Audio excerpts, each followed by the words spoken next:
So, welcome back, everybody. It has been a long summer for all of us, and I hope you enjoyed your free time or your first live conferences.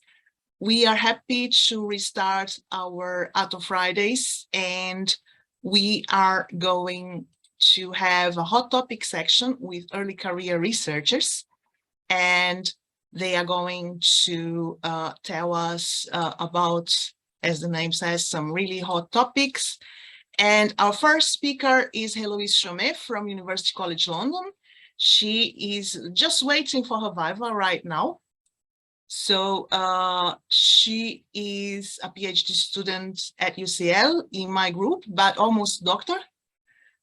She has written quite a lot of papers on the topic of strong field ionization, and in particular phase-based studies in strong field ionization. And today she's going to talk about controlling enhanced ionization with machine learning. In this work, what we do is we look at ways of establishing a hierarchy of parameters in order to understand enhanced ionization in a simple 1D model. But this is a really, really good optimization problem, because you have a system and you have a phenomenon that depends on many things, depends on the pulse shape, it depends on the internuclear distance, etc., etc. So instead of just turning the knobs, what we do is we have a look at what is happening by using an unsupervised machine learning dimensionality reduced technique, which is t-SNE. And these parameters, then they can be investigated simultaneously.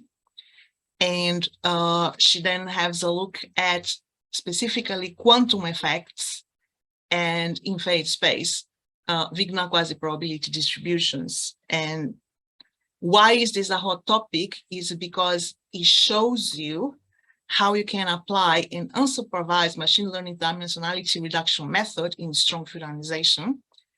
And many machine learning techniques, they are tailor-made to extract information from complex data sets, but they are underused in our field. And we would like to make the point that it is very powerful, because you can look at all those parameters we were mentioning, and it showcases how useful these techniques can be in our field. And it's not only about changing parameters or tweaking parameters. This is really about establishing a hierarchy and telling you what is more important than what. And this phenomenon specifically is dealing with enhanced ionization, but quantum bridges, because we discussed and we have shown that interference builds a bridge for enhanced ionization to occur.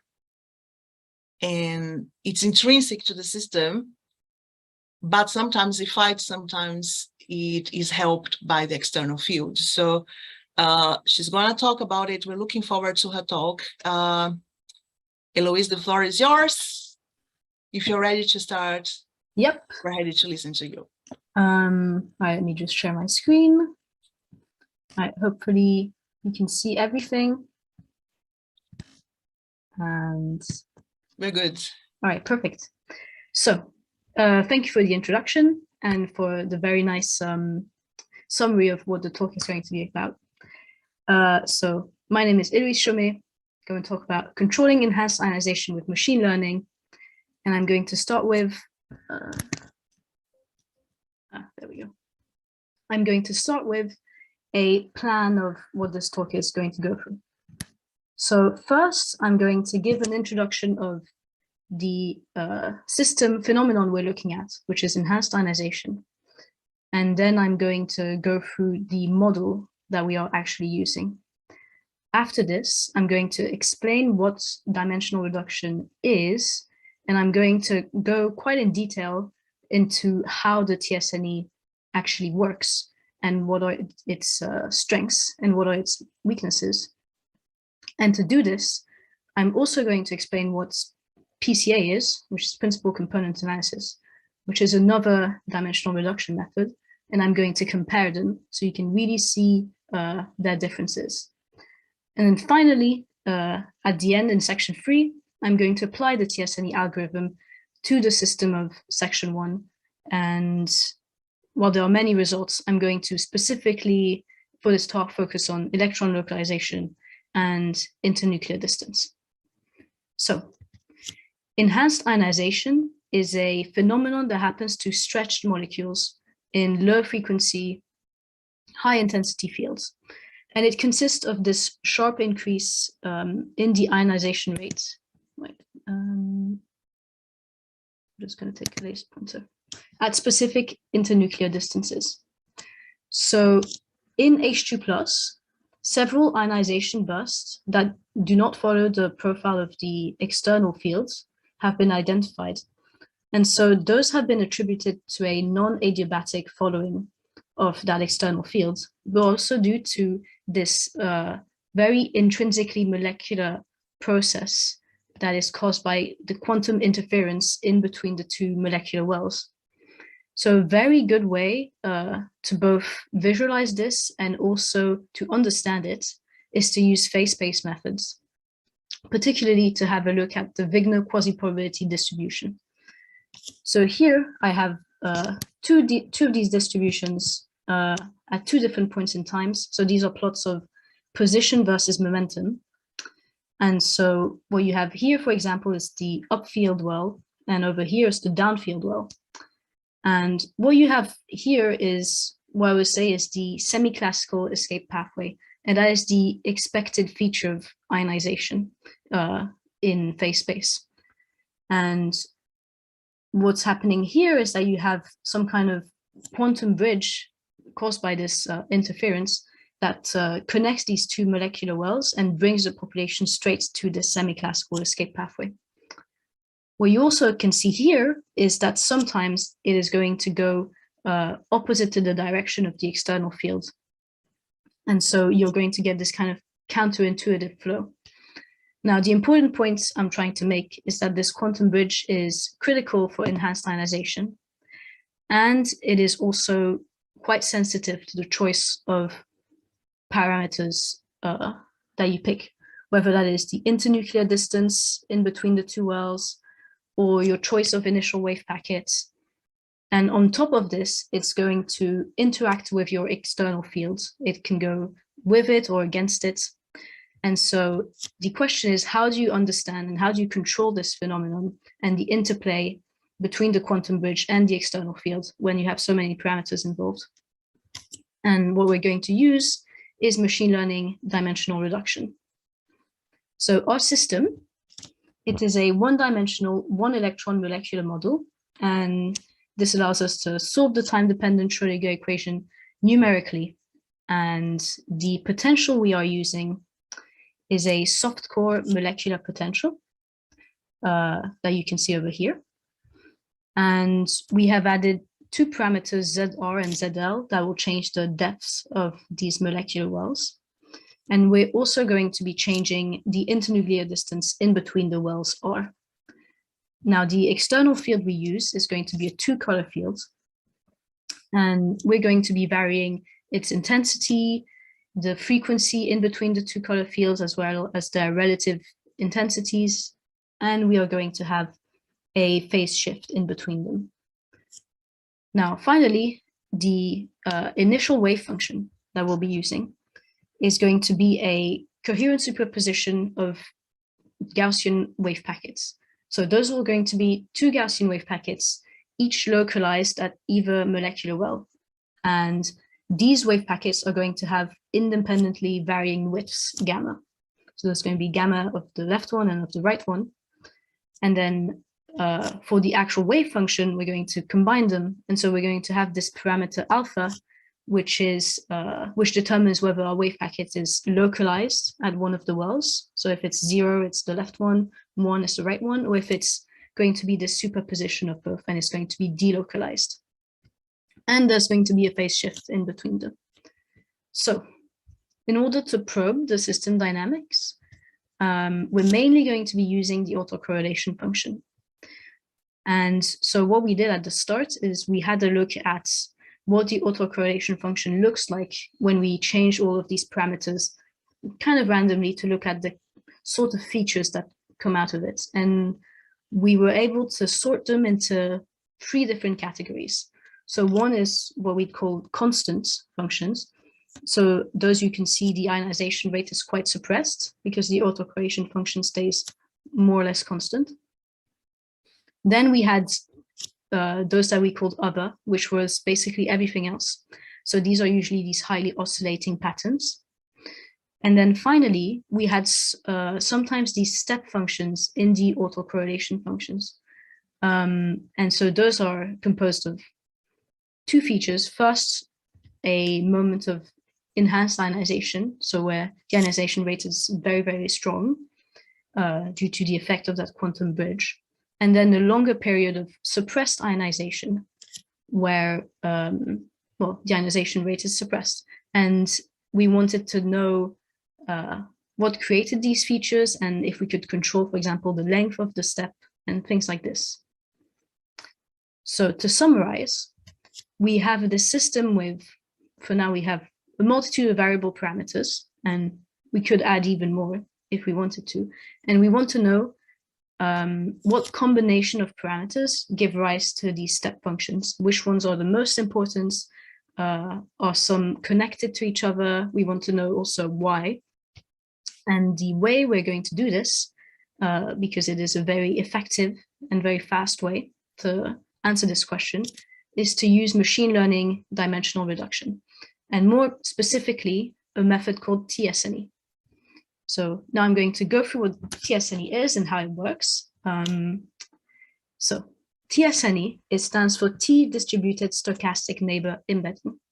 And what it does is that it will take your high dimensional data sets, and it is going to project it down to a lower dimension, for example, 2 dimensions, so you can visualize it. And it is going to try to keep the distances between the points in low dimension and high dimension as similar as possible. Now, like all projections, it's always going to have some kind of loss of information. And the way the t-SNE compromises is that it usually will map medium distances in your high dimensional space to very extreme in your lower dimensional space. It's also going to focus a lot more on the local properties of your initial data sets. And it's very good at uncovering hidden structures in your data. So how does the algorithm work? So the first thing is that it's going to define probability distributions.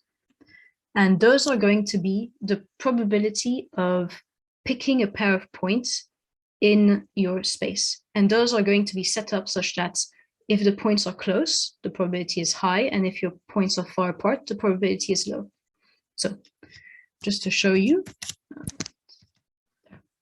in the high dimensional space, you're going to define this, well, first a conditional probability, and then your probability Pij of picking your 2 points xi, xj. And as you can see, this probability is going to have the shape of a Gaussian distribution with variance rho of I centered along one of your points. So once this is done, it's going to place points in your low dimensional space at random at first. And then it's going to do the same thing, define a probability distribution in your low dimensional space, but this time it's going to be a Cauchy distribution. And the difference in distribution is quite important for the algorithm. And then what it's going to do is that it is going to step by step modify the position of your points y in your target space, such that the distributions Pij and Qij match as much as possible. And the way it's going to do this is that it is going to do what a lot of machine learning algorithms do, which is define a cost function, which here is going to be the Kullback-Leibler divergence between the 2 distributions. And that's just a measure of how different the distributions are. And then it's going to minimize the cost function with stochastic gradient descent.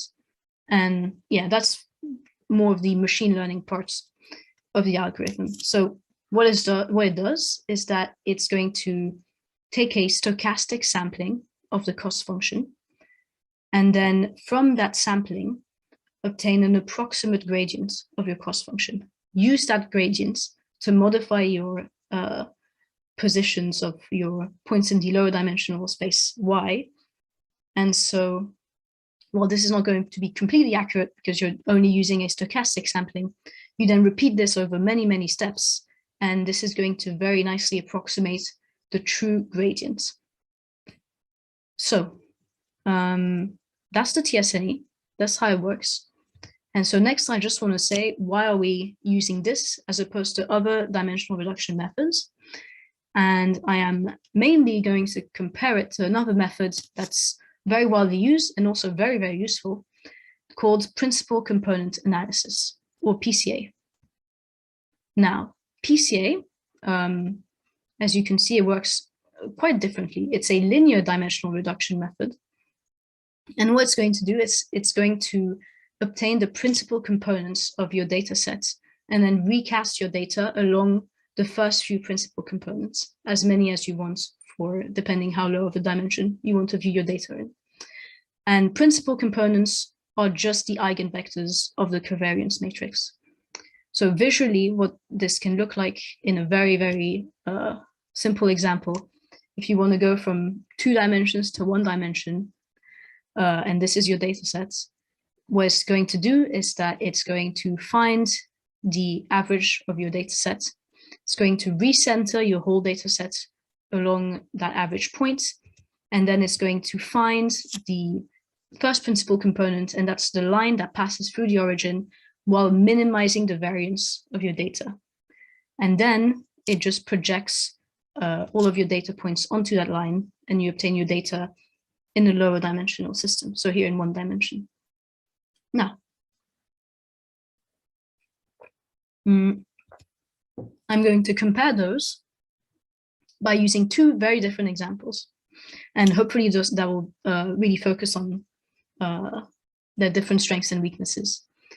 So the first one is a set of 3-dimensional Gaussian clouds. So as you can see, I made 4 of them.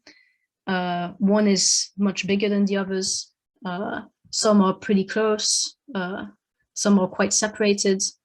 And I'm going to use PCA to visualize this in 2 dimensions.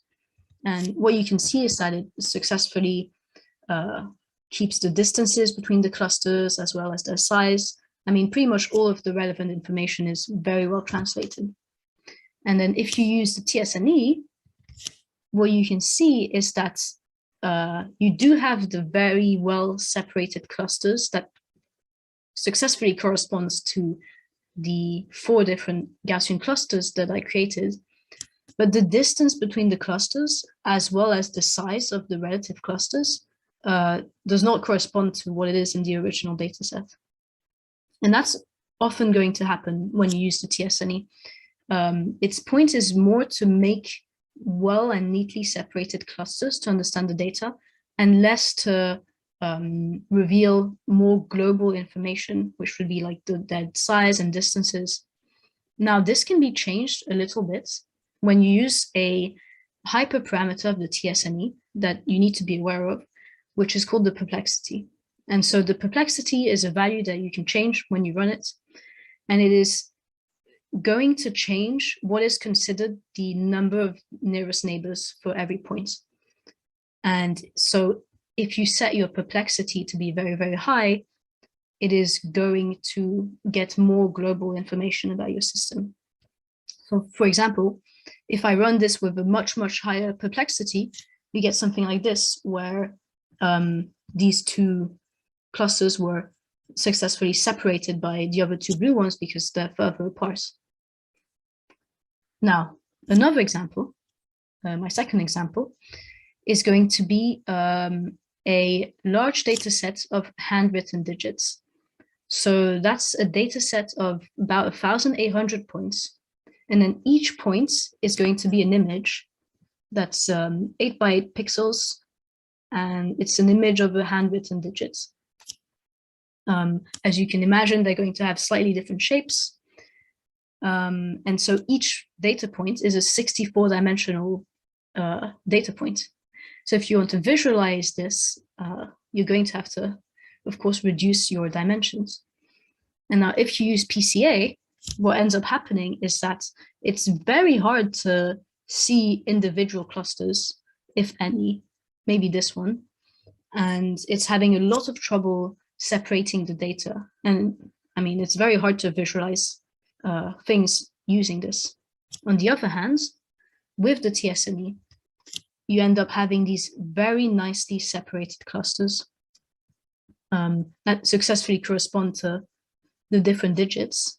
And so that's really the advantage of the t-SNE, is that it's very efficient at finding and separating these different structures that correspond to information of your initial high-dimensional data set.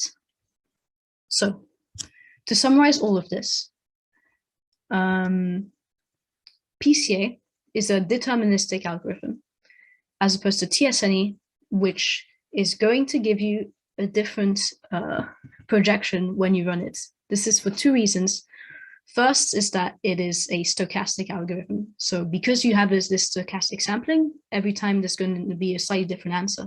Now, it's actually usually going to look pretty similar, but you have to be careful on what is information and what is due to your specific projection. Also, it uses hyperparameters. So some are connected to this stochastic sampling, so you can change the step length when you do that sampling. You can also change the learning rates, and then some are due more to the algorithm, like the perplexity, which I talked about. And indeed, by changing these values, you can get different distributions. So this is not a major issue. You just have to be aware what these different hyperparameters do when you use the algorithm, so you know what to look for. Principal component analysis is completely linear, while the t-SNE is nonlinear. So if your initial data set is not linearly separable, then PCA is going to have a lot of trouble. And then finally, PCA focuses more on global properties of your system, whereas the t-SNE is going to focus more on local properties, and is going to have very separate clusters, even cluster size. And a lot of this is due to the change from Gaussian to Cauchy distribution early on in the algorithm. So that's it for the t-SNE. I'm finally going to go back to our original project.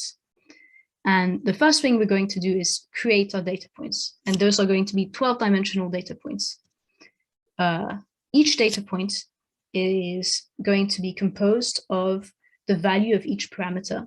So what we first do is that we obtain a random value for each parameter within the range shown here.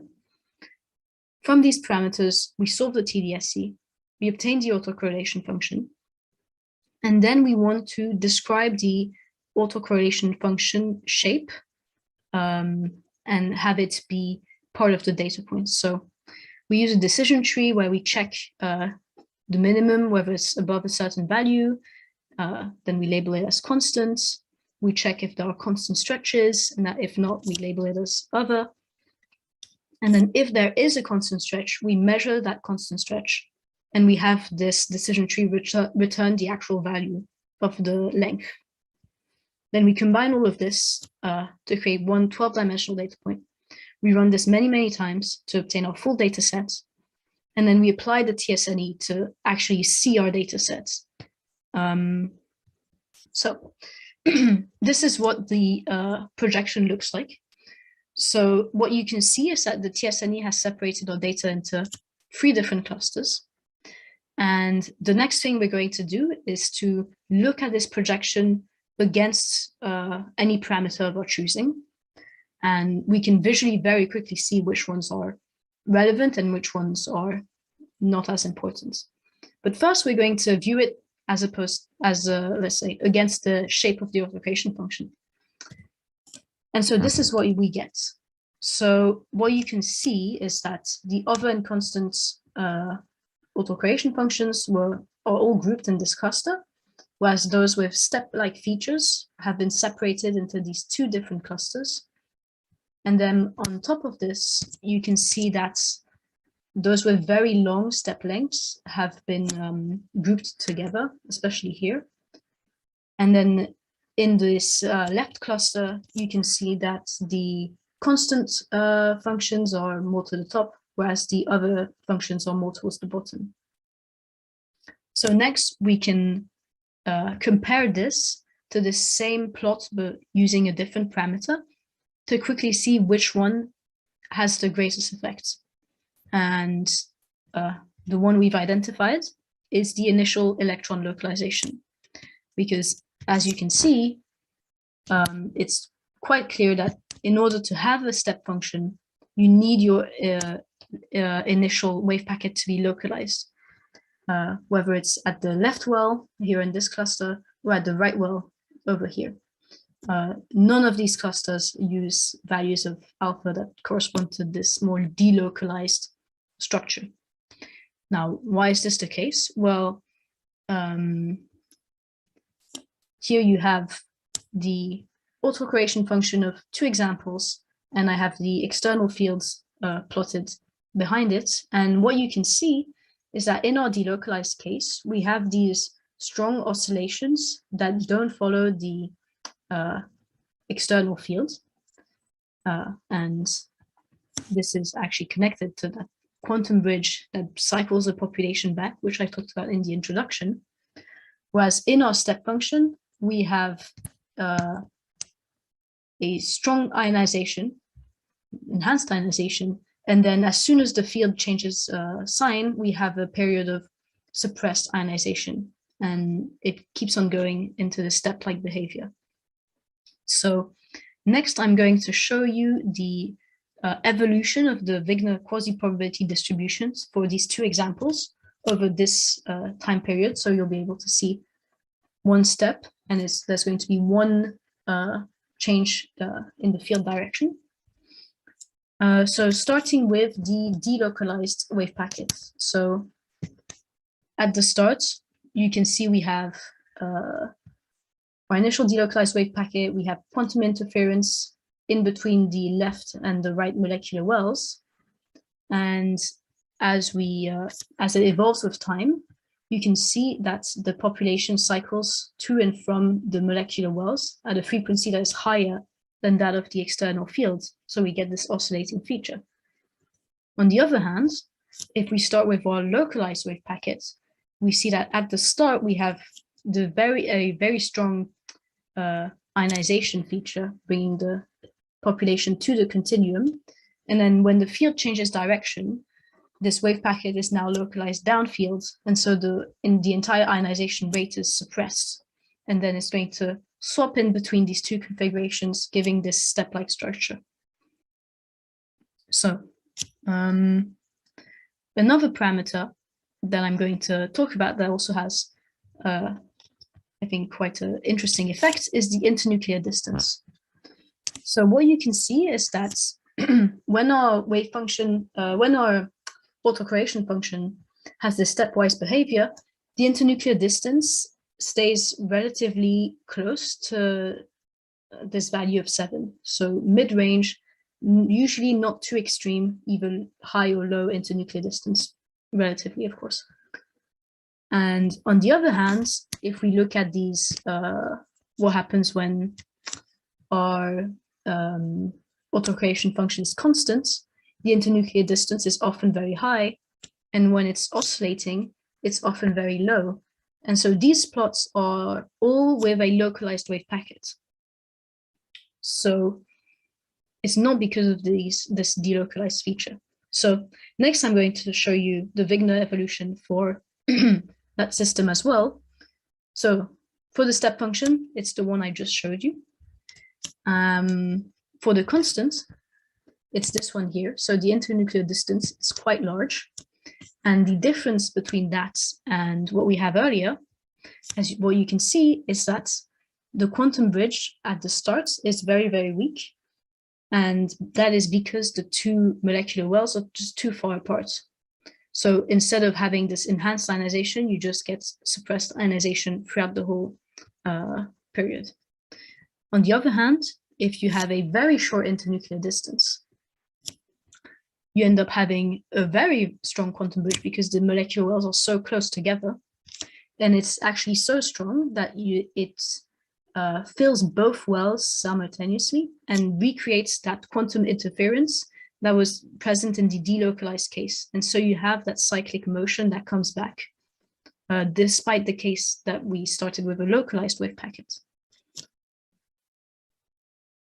So, in conclusion, we've synchronized quantum effects with the external laser field to create these tailored ionization bursts. So those are these step function in the autocorrelation function.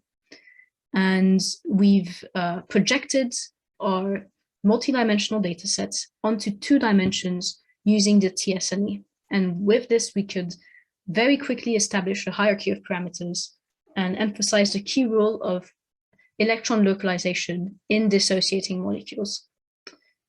And here what you have is the t-SNE projection, but this time only looking at step functions. And what you can see is that those step functions have been separated into 3 different clusters and one tiny one here. Some of it depending on the step length, but also on other parameters. And that's it for my talk. I would like to thank Professor Faria, Samuel Plesnik, and Konstantin Nikolai for their help on the work. And I would like to thank you for listening. So very nice. Thank you so much for your talk. Now, other questions, comments? Do feel free to raise your hand or to put your question in the Q&A tab. And before we start, I would like to tell you that we have just decided the topics of the Quantum Battles 2023. It's going to be a hybrid meeting. And we have also secured some sponsorship. In fact, we are pleased to say that not only SECAM, but Atto is also going to be involved. And we hope we're going to have a good tournament next year, but we still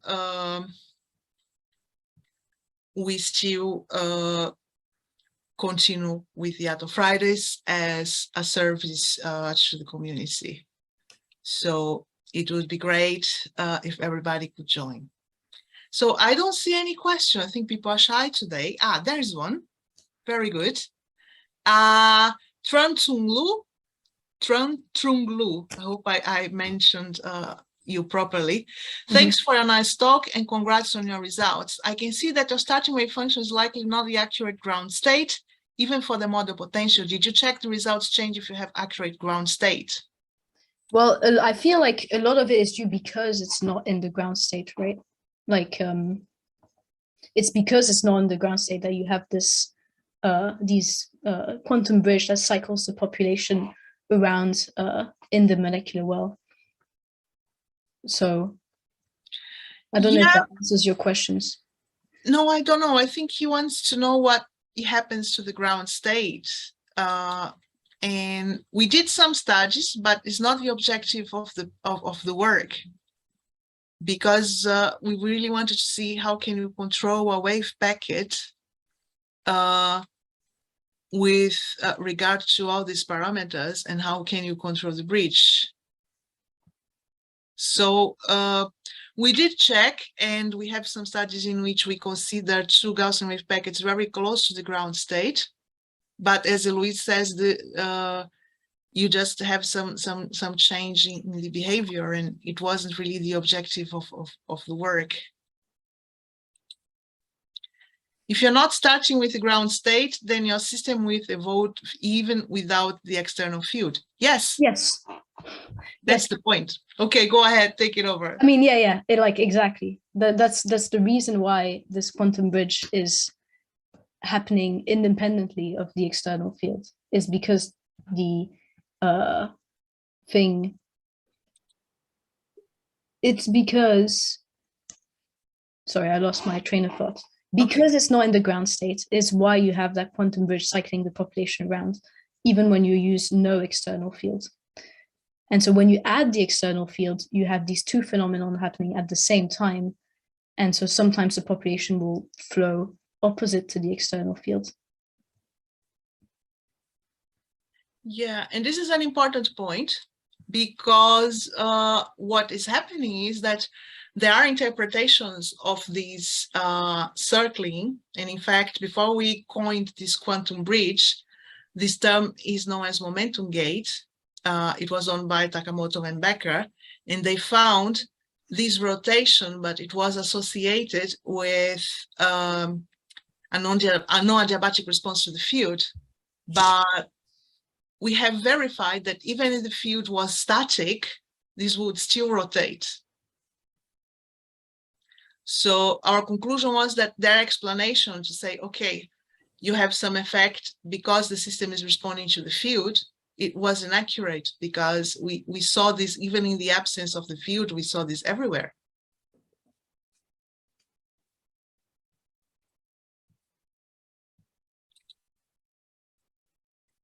He's asking if the ionization is accurate. Why not? Ionization is what is in the continuum, right? So how do you define whether your ionization is accurate? But then why not checking it with the ground states as the starting points?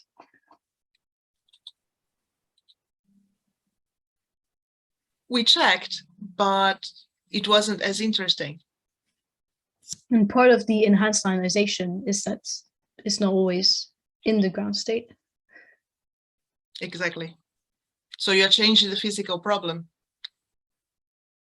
But this has nothing to do with it being accurate or not accurate. It's accurate because you have to define as ionization what is in the continuum.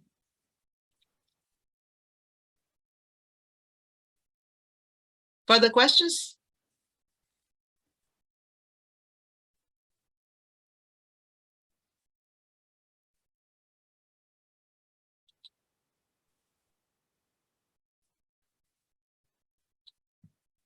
There seems to be no questions, but it's okay. Come on.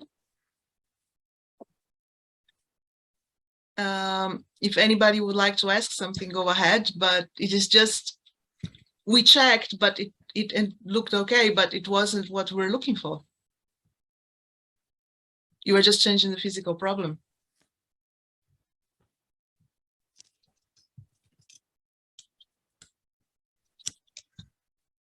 Cheers. Thank you. Thank you. Thank you. So we're good. Nobody else? Yeah, people are quiet today. Sometimes they are. That's but okay. Yeah, that's okay. People can raise their hand. Maybe someone wanna ask something about machine learning. No? If you would like to ask, just hang in there because you have the opportunity to.